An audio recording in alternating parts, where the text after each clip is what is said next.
복되고 거룩한 주님의 날 우리에게 허락하시는 하나님의 말씀은 요한 1서 3장 23절에서 24절 말씀입니다. 그의 계명은 이것이니 곧 그 아들 예수 그리스도의 이름을 믿고 그가 우리에게 주신 계명대로 서로 사랑할 것이니라. 그의 계명들을 지키는 자는 주 안에 거하고 주는 저 안에 거하시나니 우리에게 주신 성령으로 말미암아 그가 우리 안에 거하시는 줄을 우리가 아느니라. 아멘. 오늘 하나님께서 우리에게 허락하시는 말씀의 제목은 주 안에 거하는 자, 주 안에 거하는 자입니다. 주 안에 거하는 자, 예수 안에 거한다는 것입니다. 예수님은 요한복음 15장에서 제자들에게 내 안에 거하라 명하셨습니다. 내 안에 거하라, 즉 주 안에 거하라고 명하신 것입니다. 주 안에 거하라. 이 주 안에 거하라고 명령하신 것은 선택이 아니라 의무이다 이 말입니다. 선택이 아니라 하고 싶으면 하고 하기 싫으면 안 해도 되는 선택이 아닙니다. 명령, 의무인 것입니다. 반드시 주 안에 거해야 한다는 것입니다. 우리 하나님의 말씀은 명령으로 나타납니다. 이 명령이 영생이라고 말씀하고 있습니다. 이 명령을 받는 사람은 이 땅에서도 사는 역사가, 저 맹세한 땅에 들어가서도 영생 얻는 말씀입니다. 그래서 하나님의 말씀은 명령입니다. 반드시 주 안에 거해야 하는 명령입니다. 자, 그렇다면 우리는 왜 반드시 주 안에 거해야 할까요? 주 안에 거해야 하는 이유를 살펴보도록 하겠습니다. 주 안에 거해야 하는 이유. 요한복음 15장 4절에서 5절 말씀 함께 보겠습니다. 시작. 내 안에 거하라. 나도 너희 안에 거하리라. 가지가 포도나무에 붙어 있지 아니하면 절로 가시를 맺을 수 없음같이 너희도 내 안에 있지 아니하면 그러하리라.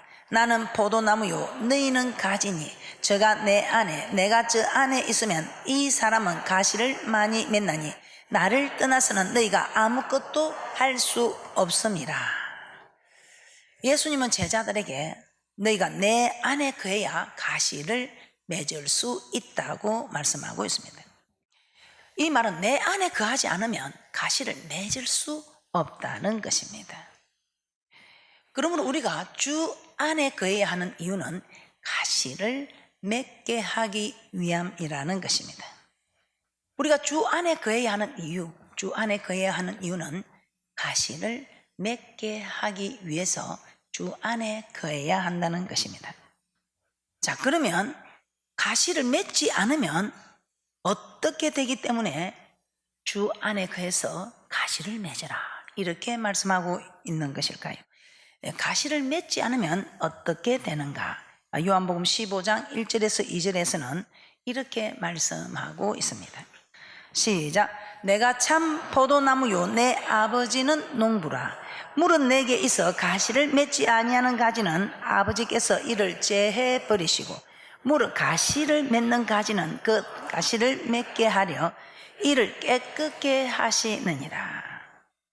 가시를 맺지 아니하는 가지는 농부 되시는 아버지께서 그 가지를 제하여 버린다, 즉 잘라버린다 이 말입니다. 제자들이 가시를 맺지 아니하면 하나님께서 잘라버린다, 즉 버리신다, 제하여 버린다는 겁니다. 그러므로 가시를 맺으면 좋고 맺지 않아도 되는 것이 아니라 반드시 가시를 맺어야 한다는 것입니다. 이 말이 무슨 말입니까? 반드시 가시를 맺어야지, 가시를 맺지 않으면 우리 하나님께서 그 가지를 제하여 버린다. 하나님께서 버린다는 것이지요. 그러므로 우리는 가시를 맺기 위해서 반드시 주 안에 거해야 한다는 것입니다. 주 안에 거해야 하는 이유는 가시를 맺게 하기 위해서, 그리고 가시를 맺지 않으면 버림을 받기 때문에 우리는 반드시 주 안에 거하여 가시를 맺어야 한다는 것입니다. 요한복음 15장 6절에서는 또한 이렇게 말씀하고 있습니다. 사람이 내 안에 거하지 아니하면 가지처럼 밖에 버리워 말라지나니 사람들이 이것을 모아다가 불에 던져 사른다. 내 안에 거하지 않으면 하나님 그 가지를 제하여 버린다. 이 가지를 제하여 버리면 가지는 땅에 떨어져서 버려지게 됩니다. 그러면 이 가지는 말라서 사람들에 의해서 불에 던져진다 이 말입니다. 불에 던져진다 이 말이 무슨 말이겠습니까? 자, 요한복음 15장 6절 다시 한번 보겠습니다. 시작. 사람이 내 안에 거하지 아니하면 가지처럼 밖에 버리워 말라지나니 사람들이 이것 모아다가 불에 던져 사르느니라. 열매를 맺지 않는 가지는 농부가 잘라버린다 이 말입니다. 그 버려진 가지는 곧 말라지게 되고 말라져 버린 가지는 사람들이 모아다가 불에 던져 태워버린다는 것입니다. 이 말이 무슨 말입니까? 이는 곧 영원한 멸망, 지옥불, 영원한 멸망의 불에 던져진다는 것입니다. 그러므로 우리는 반드시 열매를 맺어야 하고 또 열매를 맺기 위해서는 주 안에 거해야 한다는 것입니다. 열매를 맺지 아니하는 가지는 농부가 잘라버리면 농부가 하나님이라 했습니다. 예수님은 포도나무. 우리가 예수님께 잘 붙어 있어야 되는데 이 가지가 잘 붙어 있어서 영양분을 공급받아서 그 가지에서 열매를 맺어야 되는데 열매를 맺지 않고 할 때는 농부가 그 가지를 제하여 버리니 결국은 가지가 떨어져서 땅에 떨어지니 말라 비틀어져서 그것을 사람들이 주우다가 불에 던져 사른다.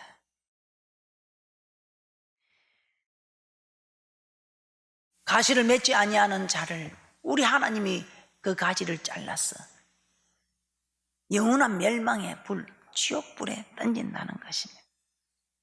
그러므로 우리는 반드시 열매를 맺어야 한다는 이 명령을 받는 사람, 명령이 영생이라는 것입니다. 이 명령을 받기 위해서, 이 가시를 맺으라는 명령을 받기 위해서 우리는 또한 주 안에 거하라는 명령을 받아야 한다는 것입니다. 요한복음 15장 7절 함께 봅니다. 시작. 너희가 내 안에 거하고 내 말이 너희 안에 거하면 무엇이든지 원하는 대로 구하라. 그리하면 이루리라. 우리가 주 안에 거하면 기도하는 것마다 하나님께서 응답을 해 주시겠다는 것입니다. 요한복음 15장 16절입니다. 함께 봅니다. 시작. 너희가 나를 택한 것이 아니요 내가 너희를 택하여 세웠나니 이는 너희로 가서 과실을 맺게 하고 또 너희 과실이 항상 있게 하여 내 이름으로 아버지께 무엇을 구하든지 다 받게 하려 함이니라. 가시를 맺으면 하나님께 기도하는 것마다 응답을 다 받게 된다는 것입니다. 그런데 이런 가시를 맺기 위해서는 주 안에 거해야 한다는 것입니다. 주 안에 거하여 가시를 맺게 되면 우리 아버지께서 우리가 무엇을 구하든지 다 구하는 대로 응답을 하시겠다는 것입니다. 이 정도라면 우리가 한번 주 안에 거해 볼 만하지 않겠습니까? 그리고 예수님은 계속해서 너희가 가시를 많이 맺으면 하나님께 영광을 드리게 된다고 말씀하고 있습니다.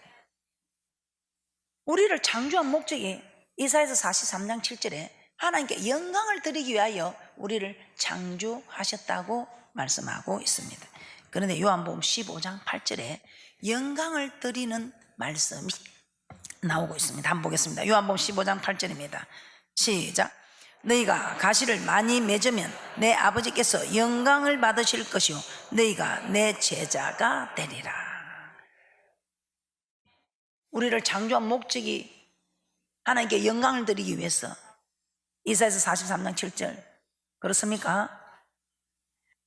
그런데 그 영광을 드리는 일이 무엇인 줄 알았더니 오늘 이렇게 가시를 많이 맺으면 우리 하나님께서 영광을 받으시는 거로 우리가 창조의 목적을 이루어 드린다 이 말입니다.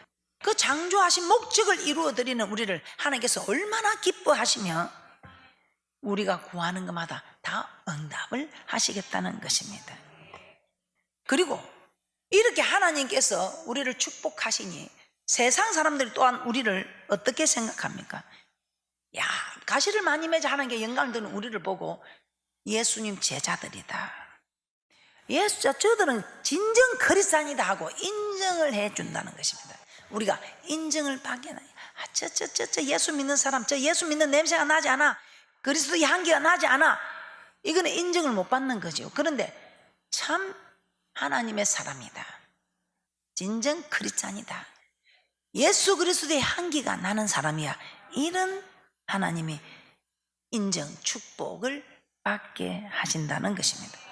그러면 우리는 주 안에 거하면 좋고 주 안에 거하지 않아도 괜찮아, 뭐 좀 축복 좀 못 받으면 어때, 이것이 아니고 반드시 주 안에 거해야 한다는 것입니다. 자, 주 안에 거해야 한다. 그러면 내가 지금 주 안에 거하고 있는지, 주 안에 거하지 않고 있는지 우리가 어떻게 알 수 있을까요? 요한복음 15장 16절에서 17절 한번 보도록 하시겠습니다. 시작. 너희가 나를 택한 것이 아니요 내가 너희를 택하여 세웠나니 이는 너희로 가서 가시를 맺게 하고 또 너희 가시리 항상 있게 하여 내 이름으로 아버지께 무엇을 구하든지 다 받게 하려 함이니라. 내가 이것을 너희에게 명함은 너희로 서로 사랑하게 하려 함이로라. 예수님은 내 안에 가면 가시를 맺는다고 했습니다. 그 가시는 서로 사랑하는 것이라는 것입니다. 그러면 주 안에 가면 사랑의 열매가 맺어지게 되는 것입니다. 그러면 우리가 사랑하는 삶을 살고 있다면 우리는 주 안에 거하고 있다는 것입니다. 그런데 사랑하는 삶을 살고 있지 않다면 주 안에 거하고 있지 않다는 것입니다. 요한일서 3장 15절입니다. 시작. 그 형제를 미워하는 자마다 살인하는 자니 살인하는 자마다 영생이 그 속에 거하지 아니하는 것을 너희가 아는 바라. 형제를 살인하는 자, 미워하는 자는 살인하는 거거든. 형제를 살인하는 자는 그 속에 영생이 없다. 영생은 오직 주 안에서 사랑의 가시, 사랑하는 삶을 사는 사람만이 영생을 얻을 수 있다는 것입니다.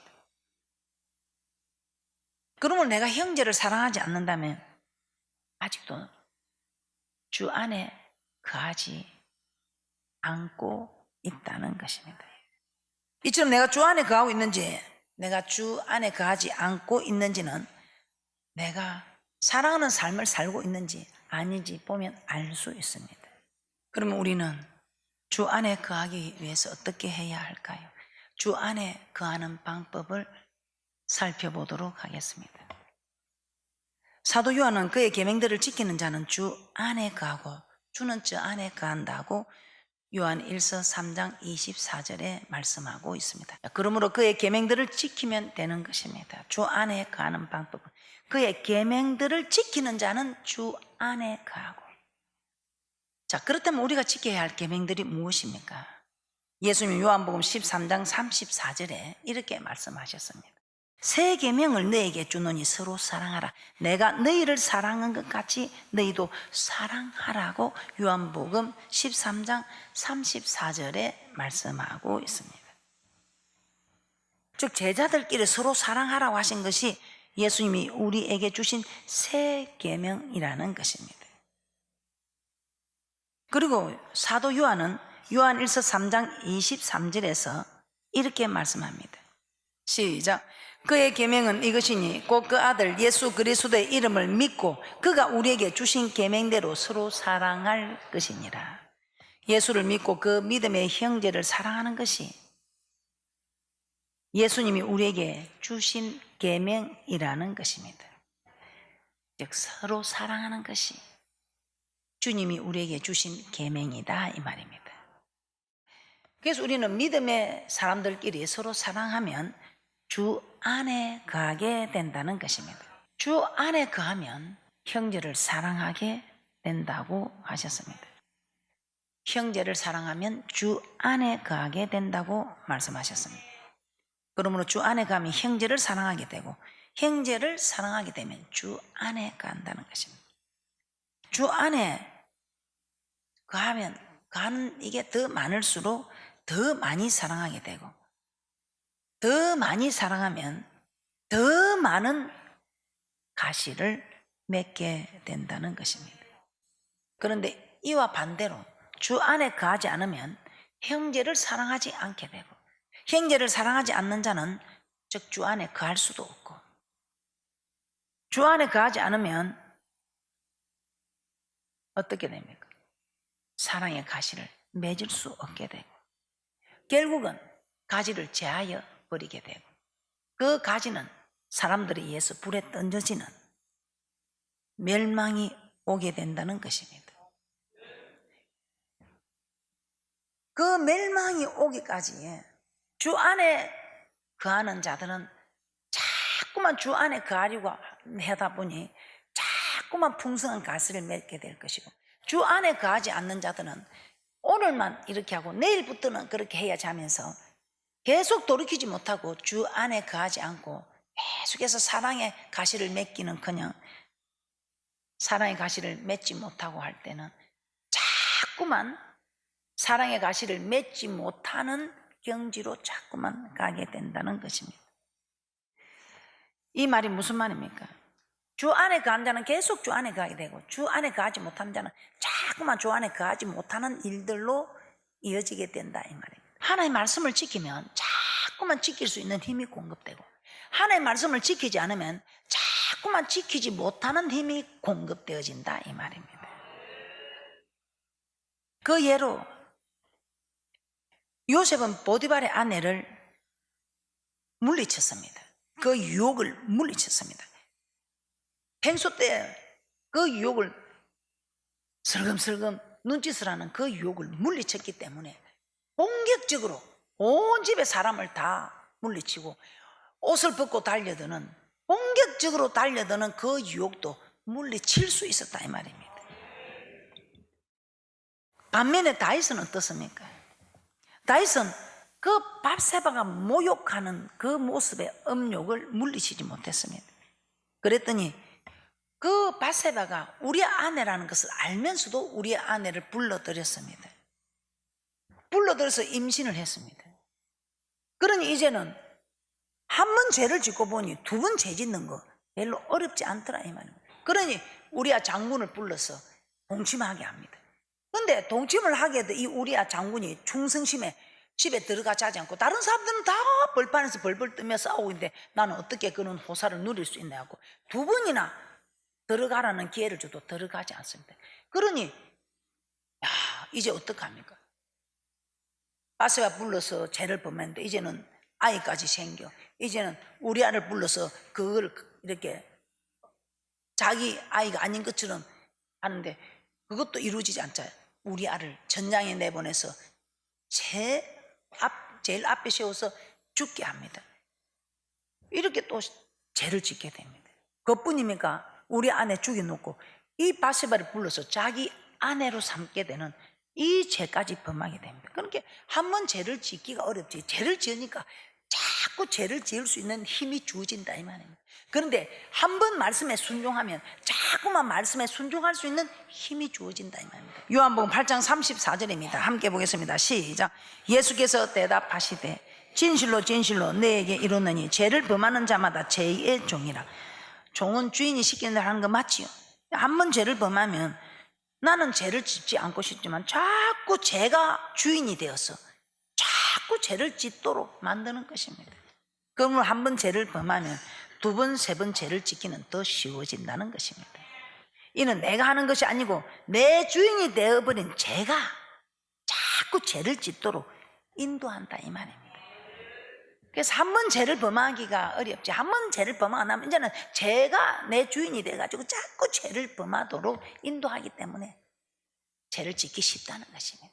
그런데 하나님 말씀에 순종을 하면 하나님이 우리 주인이 되어서 자꾸 말씀에 순종할 수 있는 힘을 공급해 주므로 말씀을 순종하기가 쉬워진다는 것입니다.